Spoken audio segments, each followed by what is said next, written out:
नमस्कार दोस्तों, कैसे हैं आप लोग। मेरी चैनल में आप सभी का स्वागत है। मेरी चैनल रंगीन राहें, रोड टू सक्सेस है, रोड टू स्टारडम। दोस्तों, आज कुछ आपके लिए नई बात लेके आया हूँ। नई बात यानी एक बहुत बड़े सुपरस्टार, बहुत बड़े स्टार कहलाने वाले और इंडस्ट्री में यूनिवर्सिटी ऑफ एक्टिंग कहलाने वाले दिलीप साहब के बारे में बात बताऊँगा।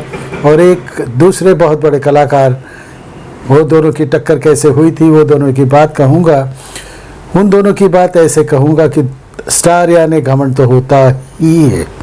घमंड होना ज़रूरी नहीं, लेकिन एक हद तक घमंड होना ज़रूरी है। उनको अपने मालूम होना चाहिए कि हम कहाँ पे हैं, हमारी क्या कीमत है। लेकिन जब आप अपने आप को बहुत बड़ा समझने लगते हो तो कुछ अच्छा नहीं होता। और ठीक है, आप एक्टर हो, आपके जैसा कोई नहीं है, लेकिन कभी न कभी कोई न कोई मिल जाता है। ऐसी बात कुछ हुई थी दिलीप साहब की ज़िंदगी में। दिलीप साहब भी बहुत टाइम से बहुत सी अच्छी फिल्में दे चुके थे, बहुत से प्यारी फिल्में दे चुके थे, सुपर हिट फिल्में दे चुके थे, जैसे कि मधुमती हो या तो फिर राम और श्याम हो, और बहुत सी फिल्में जो मैं पीछे आपको दिखा रहा हूँ वो सब फिल्में वो दे चुके थे। उनकी वजह से उनका एक नाम हो चुका था। दिलीप साहब को एक बड़े गर्व के साथ हम लोग इंडस्ट्री में नाम लेते हैं। यूनिवर्सिटी ऑफ एक्टिंग जिसे कहा जाता है, वो दिलीप साहब है।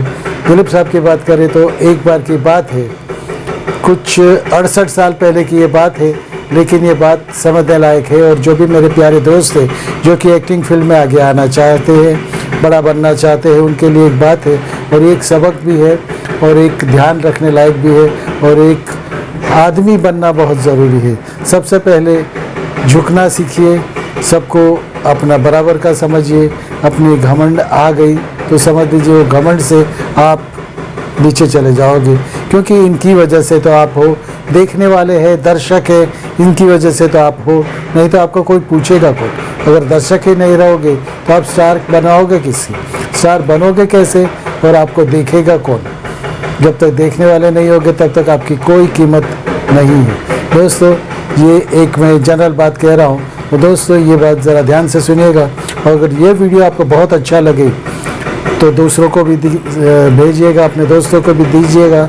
अगर आप एक्टिंग फील्ड में हो या तो आना चाहते हो तो ये ज़रूर देखिएगा। दोस्तों, आज का वीडियो शुरू करते हैं। दोस्तों, ऐसी बहुत होता है, हालांकि ऐसा तब होता है जब आपके पास बहुत फिल्में हो, आपका एक जगह बन गई हो, आपका एक रुतबा बन गया हो, आप जाने माने स्टार बन गए हो, तो आप कौन सी फिल्म करनी कौन सी नहीं करनी वो आपकी इच्छा पे निर्भर रहता है, और आपकी जो भी आपकी इमेज बनी है उस पर भी निर्भर होता है।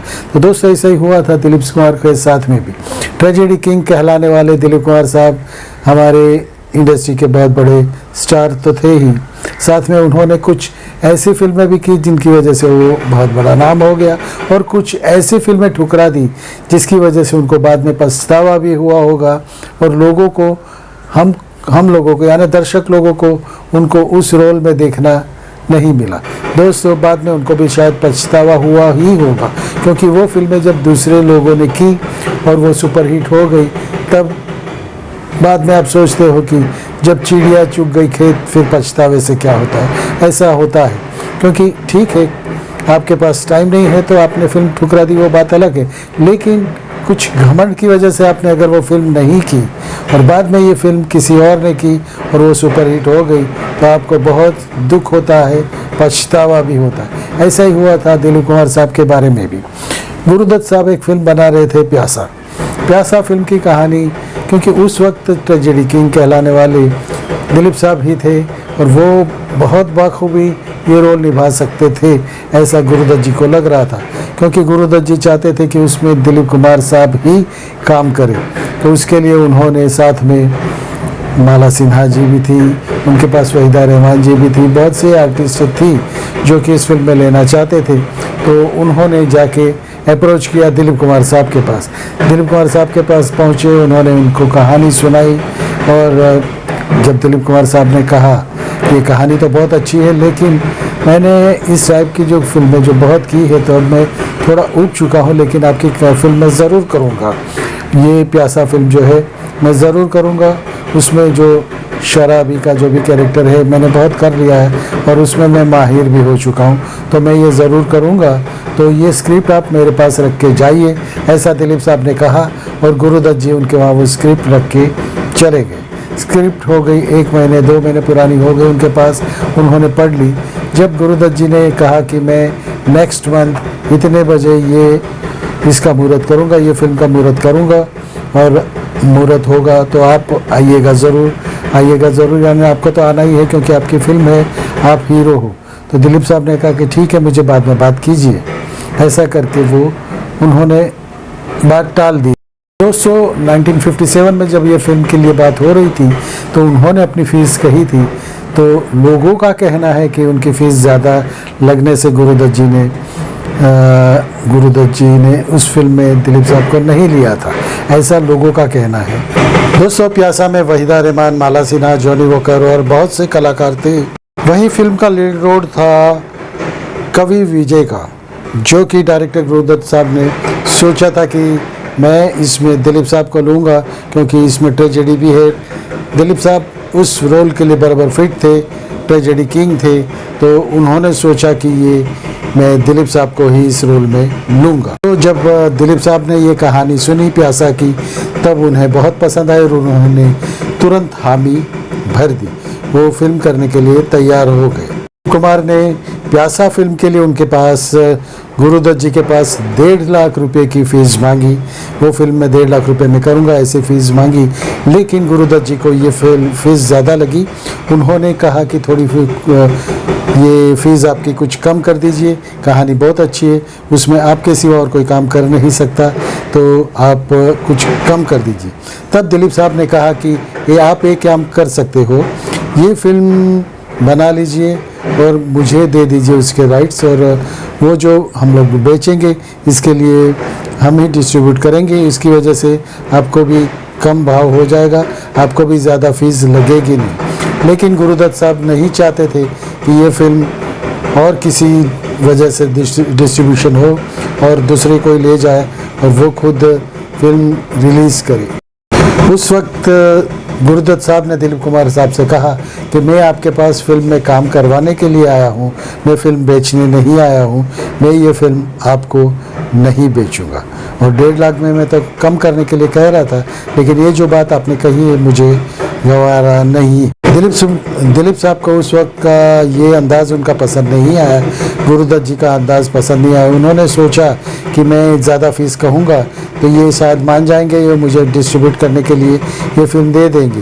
हालांकि उस वक्त दिलीप कुमार साहब भी थोड़े थे, बड़े थे उस वक्त, उसके लेवल तक का कोई कलाकार नहीं था, तो उन्हें मालूम था कि मुझे ये फ़ीस तो मिलेगी, और फीस उन्होंने ज़्यादा ही मांगी। लेकिन दिलीप साहब ने उस वक्त कुछ कहा नहीं और काम करने के लिए तैयार हो गए। इसके बाद फिल्म का मुहूर्त शॉट तैयार किया गया, 3 नक्की हो गया, फिल्म कहाँ शूट होगी वो भी सब नक्की हो गया, और मुहूर्त शॉट के लिए दिलीप साहब को बोल भी दिया गया कि इस दिन मुहूर्त शॉट होगा, आपको इतने बजे यहाँ आना है। सभी लोग, पूरे आर्टिस्ट लोग, दूसरे भी आर्टिस्ट थे, माला सिन्हा जी भी थी और दूसरे आर्टिस्ट थे, जॉनी वॉकर साहब थे, वो सब थे, वो दिलीप साहब का इंतज़ार करते रहे। 11 बजे से 12 बज गए, 12 का 1 बजा, लेकिन दिलीप साहब नहीं आए। बाद में जब गुरुदत्त जी ने ढूंढ निकाला तब मालूम पड़ा कि दिलीप साहब B.R. चोपड़ा की ऑफिस में किसी फिल्म की डिस्कशन कर रहे थे, उसकी स्क्रिप्ट की बात कर रहे थे। वो गुरुदत्त जी को बहुत बुरा लगा कि मैंने जब सब कुछ तैयार किया है, मेरा शॉट रेडी है, सब कुछ रेडी है, शूटिंग होने वाला है, पहला ही दिन है और दिलीप साहब आज आए नहीं। सभी एक्टर नाराज़ हो। प्यासा का जो मुहूर्त का शॉट लेना था, जो टाइम नक्की हुआ था, वो निकलता जा रहा था। दिलीप साहब को उन्होंने ये अपना मैसेज पहुंचाया गुरुदत्त जी ने कि मुहूर्त शॉट इतने बजे है, आप आ जाइए। तो उन्होंने वहाँ से मैसेज दिया B.R. चोपड़ा साहब की ऑफिस से, नया दौर फिल्म की जो डिस्कशन चल रहा था, वहाँ से उन्होंने मैसेज दिया कि बस सिर्फ 10 मिनट में आया हूँ, 10 मिनट में पहुँचूँगा, आप सब कुछ तैयार रखिए, मैं 10 मिनट में आ रहा हूँ। ऐसा करके उन्होंने गुरुदत्त जी को रुका रखा, और भी उसके बाद भी वो दिलीप साहब वहाँ से गए नहीं और B.R. चोपड़ा के साथ डिस्कशन करते रहे। ये तो एक इंसल्ट वाली बात थी।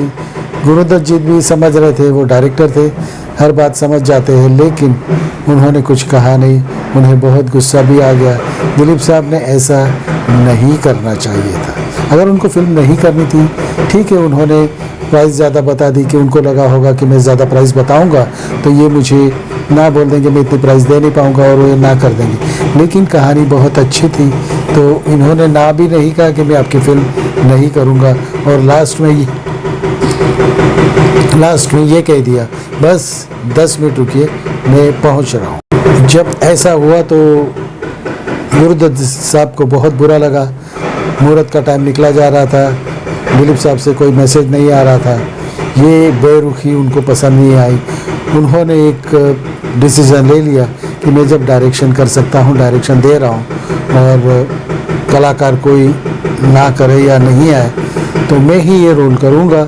और उन्होंने तुरंत ही अपना मेकअप वेकअप करके उन्होंने कैमरा के सामने जाके खड़े हो गए, और प्यासा का जो कवि विजय का जो कैरेक्टर था, वो कवि था, यानी बहुत सी अच्छी अच्छी शायरी बोलते थे, वो उनकी नज़र में, वो उनके पक्ष में आ गया, और विजय का कैरेक्टर उन्होंने किया।